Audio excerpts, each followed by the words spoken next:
Hello guys, today I am going to explain about Indian Evidence Act. Please like and subscribe my channel for new latest updates. To explain about Indian Evidence Act 1872. Today our topic is about admissions, which dealt under the sections 17 to 23 and 31. So what are admissions? The introduction part is admission is acknowledgement of truth of a matter, and admissions are applicable both in civil and criminal cases. Admissions is the genus and the confessions are the species. Admission is a self-regarding statement. So, all confessions are admissions, but all admissions are not confessions.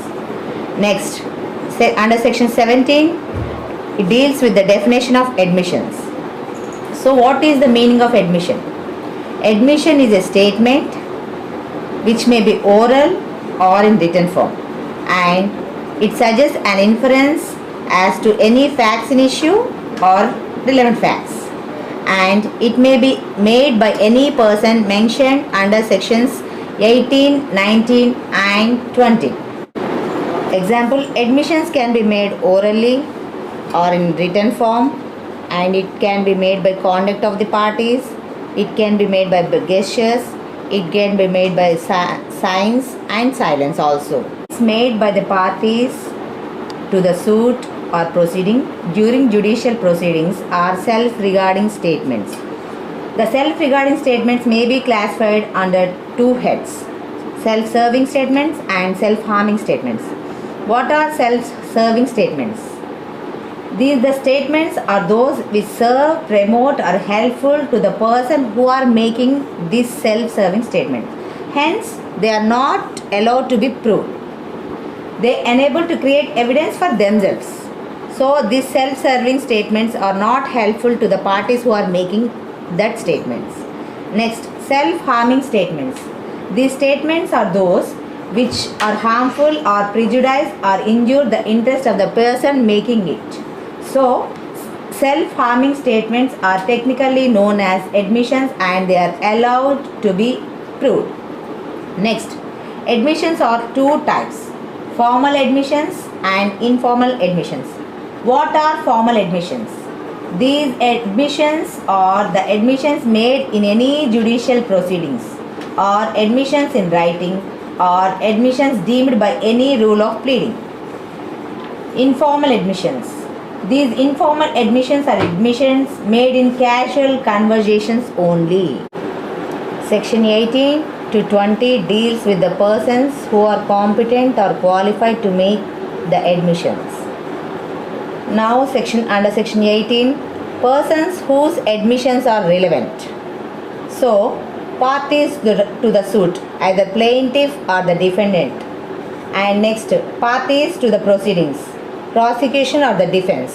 These are the persons or parties to the suit or proceedings are the relevant persons to give their admissions under section 18 of verse 1. Next, persons who are expressly authorized or agents.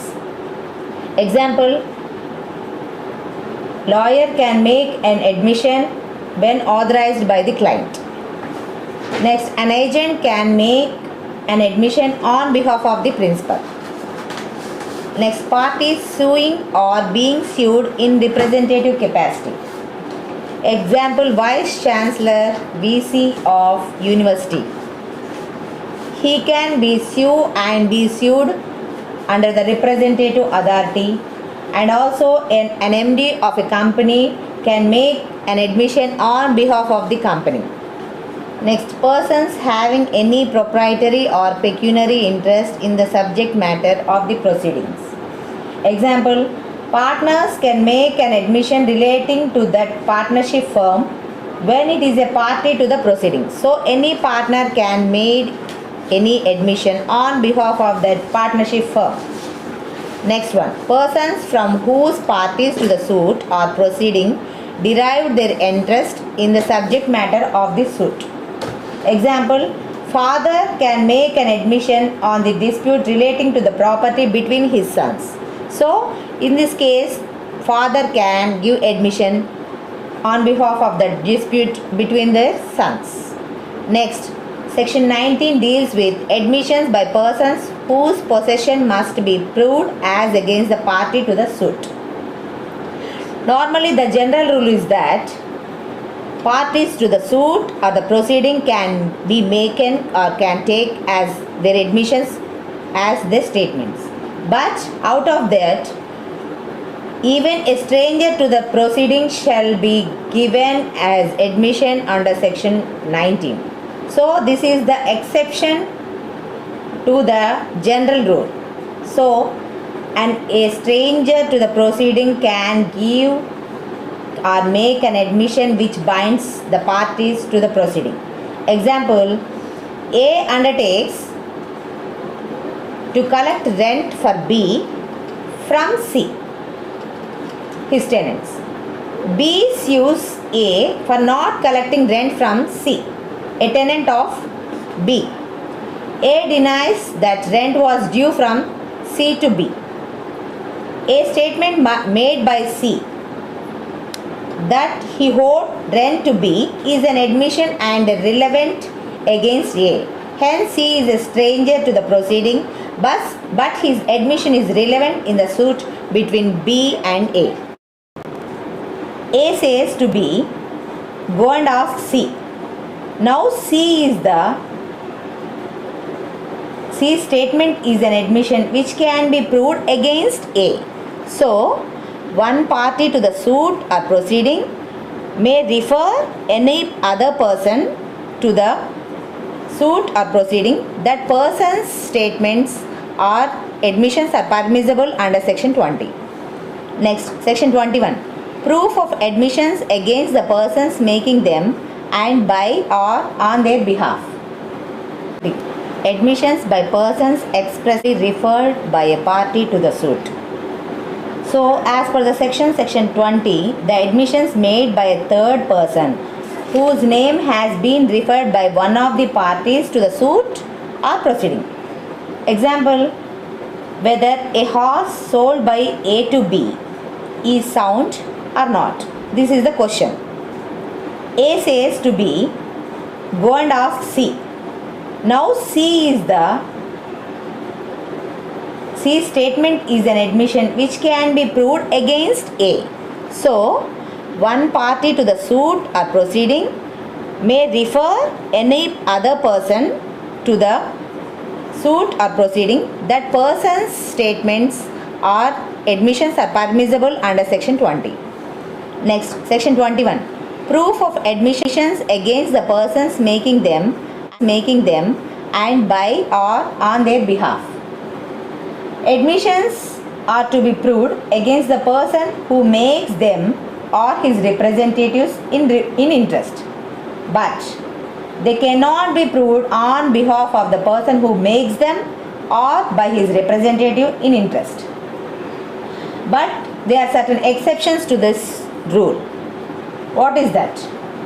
Under Section 32, Clause 2 of Indian Evidence Act, that in case of death of a person making them, it deals with the statements made in the course of business under Section 32, Clause 2, or one of the exceptions to this rule. Next, when the admissions contains a statement as to the existence of statement of mind or body and is accompanied by conduct rendering it is falsehood improbable. Next, admission may be proved if it is relevant otherwise than admission.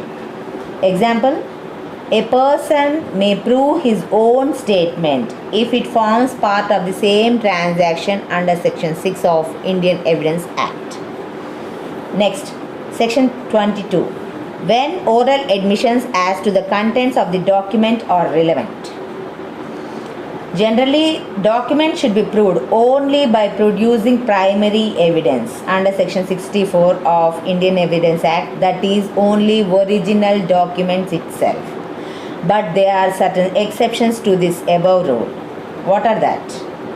When the party shows that he is entitled to give secondary evidence of this content of a document. Means, if the documents which has to be proved, that is original document is lost or destroyed or etc. Next, when the genuineness of the document is in question. So in that case, secondary evidence can be given as admissions to prove the document. Next, section 23, admissions made in civil cases when relevant. Normally, admissions made in civil cases outside the court upon the understanding that they should not be produced as evidence are not allowed to be proved, as those admissions were made relating to the compromise or outside of the court settlement. So, these admissions made in civil cases are relevant under section 23. Next, section 31, admissions not conclusively proof but may stop. Admissions are not conclusive proof of the matters admitted by the parties or proceeding. A party can produce evidence to rebut an admission, but admissions are conclusively proof of the matters when they operate as estoppel under section 115 of Indian Evidence Act. So these are the topic of the admissions under sections 17 to 23 and 31 of Indian Evidence Act. Thank you.